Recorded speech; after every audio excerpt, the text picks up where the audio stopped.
Jadwal timnas lawan Jepang diundur, begini respon PSSI.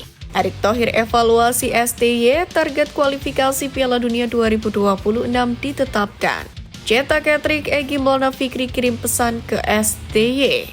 Wajah baru timnas Indonesia untuk hadapi Jepang dan Arab Saudi. Simak informasi selengkapnya sebagai berikut.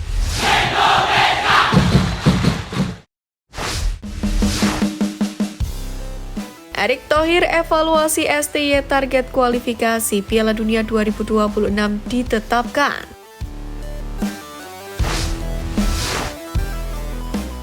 Bisa dibilang target timnas Indonesia kala bersua Cina dan Bahrain meleset. Pasalnya, skuad Garuda hanya mampu membawa pulang 1 poin hasil bertandang ke Bahrain dan Cina dalam putaran ketiga ajang kualifikasi Piala Dunia 2026 zona Asia. Di mana kala itu skuad asuhan Sintayong harus imbang dengan Bahrain 2-2 dan takluk dari Cina 1-2. Hasil ini tentunya di luar target yang sudah ditetapkan PSSI, yakni menginginkan 4 poin. Mengenai hal ini, Ketum PSSI Erick Thohir pun mengatakan sudah bertemu dengan Sintayong, yakni untuk membahas mengenai hasil pertandingan timnas Indonesia kontra Bahrain dan Cina.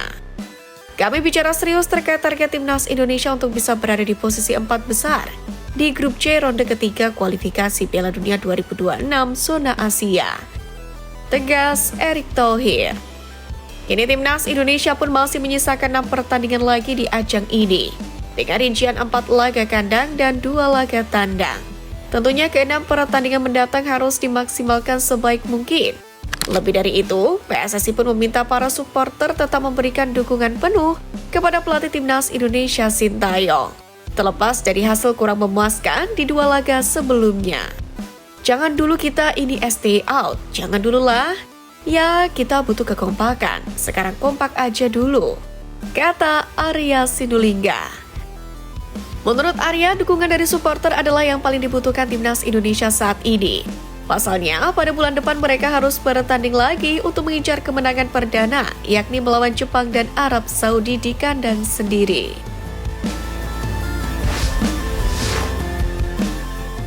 Cetak hat-trick Egy Maulana Fikri kirim pesan ke STY.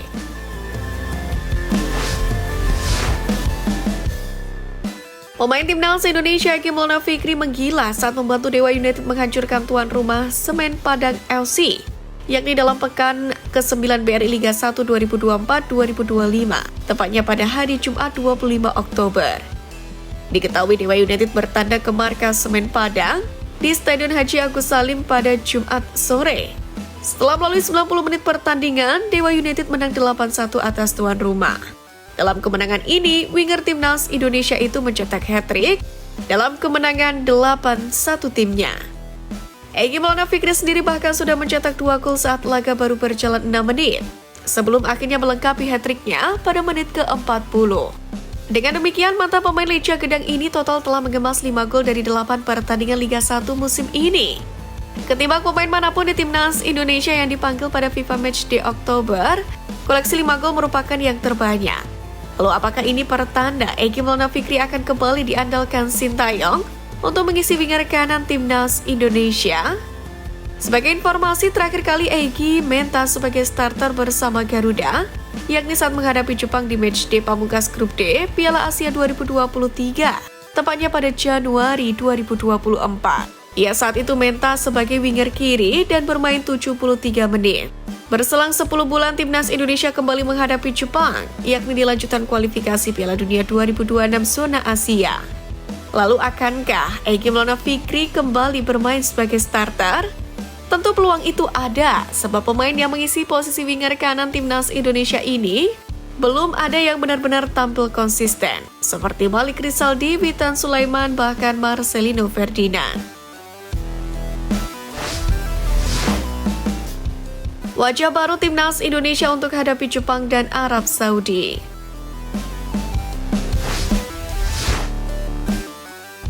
Pertama, Justin Hubner.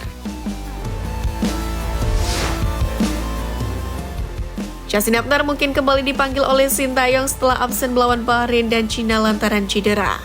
Bek Wolverhampton Wanderers U21 ini diperkirakan akan tersedia untuk pertandingan lawan Jepang dan Arab Saudi. Namun, keputusan bermainnya tergantung pada kondisi fisiknya dan juga taktik Sintayong. Kedua, Kevin Dix. Kevin Dix sedang dalam proses naturalisasi untuk memperkuat timnas Indonesia. Dia diharapkan sudah bisa tampil ketika Garuda menjamu Jepang dan Arab Saudi. Jika berhasil dinaturalisasi tepat waktu, maka back FC Copenhagen itu akan menjadi tambahan penting di lini belakang skuad Garuda. 3. Ramadan Sananta.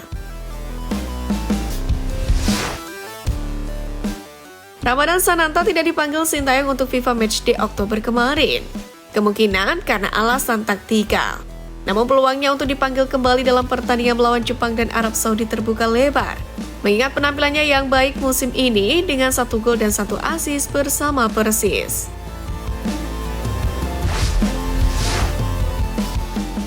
Jadwal timnas lawan Jepang diundur, begini respon PSSI. Laga mempertemukan antara timnas Indonesia melawan Jepang di Stadion Utama Gelora Bung Karno, Jakarta Pusat diketahui diundur 1 hari. Hal itu disampaikan langsung oleh Arya Sinulinga di sela-sela konferensi Garuda ID di Stadion Utama Gelora Bung Karno, Jakarta Pusat pada Kamis 24 Oktober. Meski begitu, PSSI memastikan jika hal ini tidak begitu mengganggu bagi para skuad Garuda. Justru Aya mengungkapkan masih ada keberuntungan untuk timnas Indonesia meski laga diundur 1 hari. Keuntungannya adalah timnas Indonesia main di kandang. Padahal timnas Indonesia sendiri akan berhadapan dengan Arab Saudi pada 19 November 2024 setelah melawan Jepang.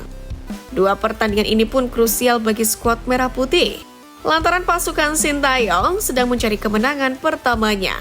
Pada 4 laga sebelumnya, timnas Indonesia harus bermain imbang 3 kali dan menelan kekalahan 1 kali. PSSI sendiri menargetkan kepada timnas Indonesia agar mengemas 4 poin kontra Jepang dan Arab Saudi. Untuk itu, Ketum PSSI Erick Thohir meminta Sintayong serius menyiapkan timnas Indonesia. Erick Thohir mengingatkan STY bahwa ronde 3 adalah babak krusial bagi peserta.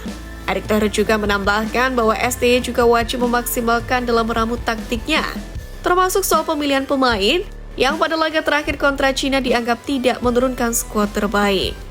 Ini tugas coach untuk mempersiapkan tim dan taktik dengan sebaik-baiknya, terutama di 2 laga kandang melawan Jepang dan Arab Saudi bulan depan, tegas Erick Thohir. Sementara itu, dalam pernyataannya, pria yang juga Menteri BUMN itu kemudian menyinggung pemecatan Arab Saudi terhadap Roberto Mancini.